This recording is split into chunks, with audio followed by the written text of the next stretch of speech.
crazy over you. I go crazy over you. And I ain't a killer. But if it ever came down to you, I'll blow the city up for you. Growing up, whole game stacking bands until we throw it out. And I'm staying at the top, you cannot show me up. They say I'm seeing better days, but I ain't seen enough. Wake up feeling cautious, Draco bound to bust. Wake up feeling slouchy, lazy, double cup. Yeah, I'm tired of being broke, I'm trying to get a bag. I want you too many times, this gon' be my last. Tell me how you feel around me, how you feel around me. Always keep a smile around me, you can't live without me. Tell me when you coming home, when you coming home. It's hard for me to let you go, no I can't let you go.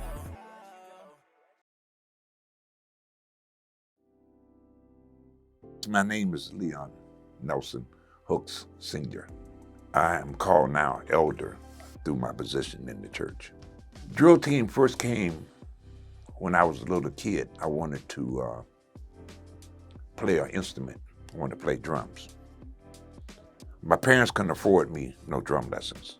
In '83, I met Miss Kimberly Collette at a funeral in Youngstown, Ohio. And she convinced me, let's start it. And me and her started it, and it became something that helped me out more than I did the kids. I did it for the kids, but they helped me help myself, for real. So my thing was not just drill, but education. We was fortunate enough that I never, thank God, had a young person in the drill team that didn't graduate. Some went to the service, some graduated, some went to college, and a few passed away. But it was the best thing that ever happened to me. Also, I was very hard on them about school. Once a month, or report card, you had to sit down. Ain't no drill today. Everybody one-on-one. Give me your report card. Let's read it out loud. Let's see what the problem is. I got a chance to go places that I would have never been because of them. People recognize me because of them. They made me change my attitude because I couldn't be caught doing certain things in front of them. I remember one girl, and mention no names, her mother and father was both on drugs. But guess what? When she left Gannett College, you knew who hired her first? PNC. When she left PNC, they shipped her to Atlanta, and now she running the bank. But her mom and daddy was both on drugs. She didn't stop. Her mind didn't change. And so the biggest gift of the drill team is when I see them and they say, Mr. Leon, thank you. And they get to hollering because they embarrass me sometimes. We'd be in the wrong place and they be, I have to get to hollering dance steps. And tell me, look, you can't be doing this in the market. Look, we in church, where y'all at? I used to have parents call me on the phone and says, Leon, what did you do to my child? And I'm saying, your child? What you mean what I'm doing to your child? They said, I couldn't get them to make their bed. I couldn't get them to wash dishes. I couldn't get them to listen to me. I couldn't get them to clean up their room. Since they've been in the drill team, I ain't got to ask now time. So what did you doing that I didn't do? You didn't spend time. How do you have to? You don't have time because you got to go to work. You got to feed your family. You got to, it's rough.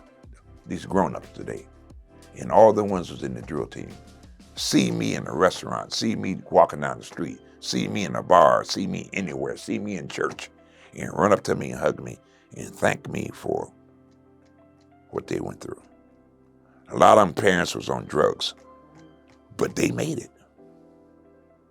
That's the blessing. That's the blessing.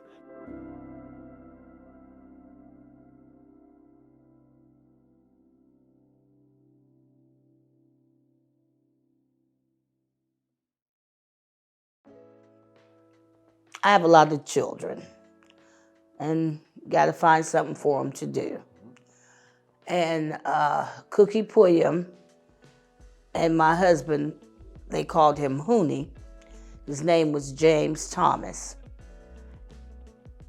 Started the street dance at 1021C Apartment 1, Tacoma Road. Now I heard that wasn't the first street dance ever, but that was the first one that I was involved in. They came up with something that just one day they was talking, I was overheard. They always had me around, so I overheard them talking about doing something for the kids, and they would get, because in the beginning they would always like do relay races and different things of that nature for the kids. Like they'd get a pickup truck full of candy bars and different things and give them out for contests, a push-up contest, or, you know what I mean? It started back in like 1982.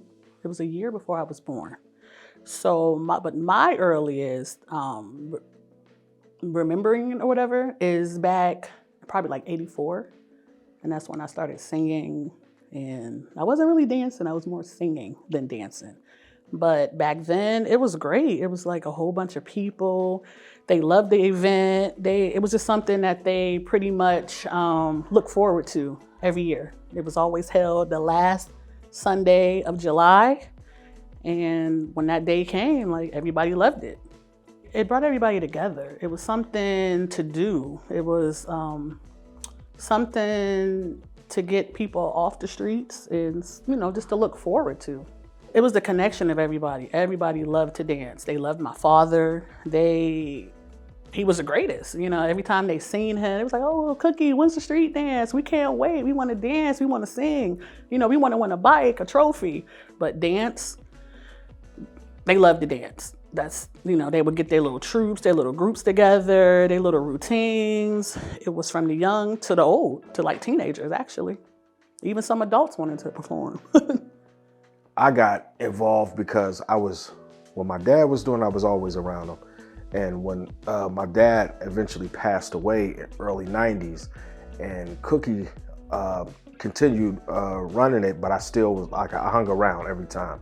Whatever they did, I was hanging around as far as that situation, because I always wanted to continue that and wanted to learn the ins and outs of what they did. And then later, I think 98, 99, I think Cookie passed away. I think his daughter's husband took it over for a minute, and it didn't really go like we wanted it. So I went to her, we had a discussion, and I took it over from then. And that was the plan in the beginning for her dad and my dad. Anyway, for me to take that over. His daughter kept it going the first year that Cookie passed away. She did that one because it was already in motion. But right after that, my son, Tashawn, he started doing it. And then things happened, and I started doing it. This community has been through so much, and to bring something back like that, we need it. We need it for the kids. They need to get back out there and dance, sing, show their talent. There's a lot of talented people here in Erie. They can make it. And if they, start up the street dance, they can show off their talent, Like my father, it made him a better person. Like he was a different person. Like he loved to see that. Like even when the performance was here, he was there watching them, cheering them on all the way. When you drive around and you see they're practicing every neighborhood they're practicing, because this one event is gonna, bring so much cheer to them. So it wasn't just, we was trying to uplift them in every which way. We start having nurses and different things of that nature come to do vital signs, teach them how to do CPR, just all at this. So the stadium gave us that, that room to, that realm rather, to open it up and have that event. Like it was more than the street dance at that time. And it was because so the kids could have something to do instead of getting in trouble all the time. And then some kids were underprivileged and didn't have what other kids have. So that's what started the donations. And everything that we get, we donate it to the kids. Even whatever's left over, I've known to stand on top of the stage and just whatever it is, throw it out there to the children. It shows the children that dance, how they come together and make up these routines and show them off. and may the best one wins. And they work hard at it. They get to see how it is to come together with each other and how they can build things to build themselves up, And as the older they get, the more they can talk about each other. They will talk to each other. Remember when we did the street dance and we did that? And it just shows them how to keep themselves together. It shows them how to go forward in life. Well, I think we didn't have too many challenges back then because, for me back then, I was in the streets then. So I was supporting it like that. You know what I mean? So when that goes away, now you trusting and hoping and praying that people care enough about these kids to donate. If people are willing to donate, I think it could happen. It could come back because we need it. The kids need it. Everybody needs it. The community as a whole needs it, So yeah, hopefully they can bring it back. And then we had different people with that from different walks of life that's just donating, and because they care. But that's one of the struggles we have is to get somebody to care about them, care enough to know that this is just for them. It's all about the kids, for real.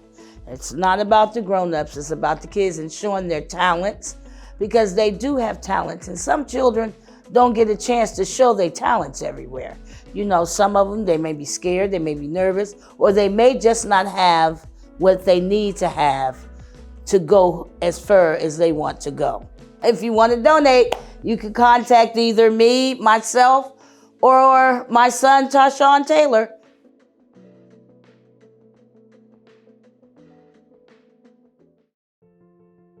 My name is Arthur Ray Gilmer, and Your Time on Stage I always liked working with the community kids, and I had a vision of a talent show because I love music myself, and I love working with youngsters. And so I thought about having a talent show, and I started it in one of my neighbor's backyard.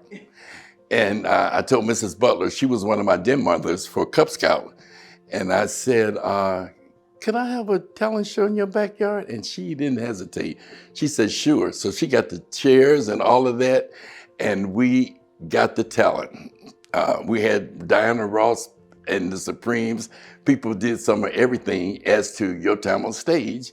They took all this talent from videos and watched that. So I was able to start a community talent show entitled Your Time on Stage. Let's do something that'll bring the kids involved. And the kids, they were just phenomenal. And then I had roller, two guys and a girl did roller skating act.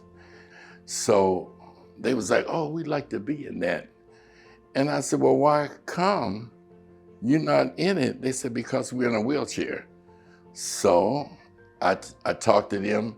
I said, you could be in whatever you want to be in. You just put your mind to it. All they wanted to do was display their talents.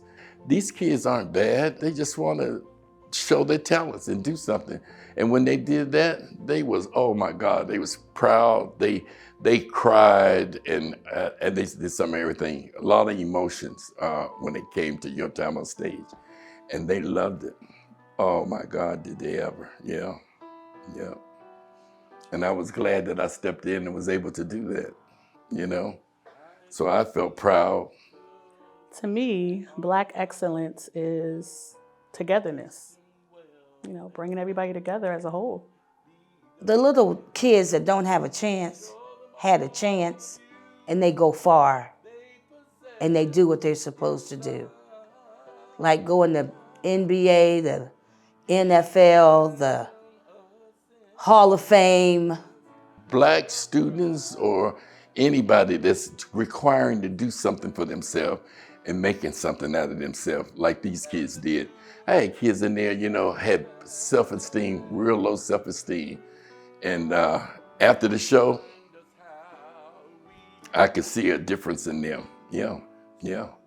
Just being together and everybody helping all the children that's coming up. That's what it is to me.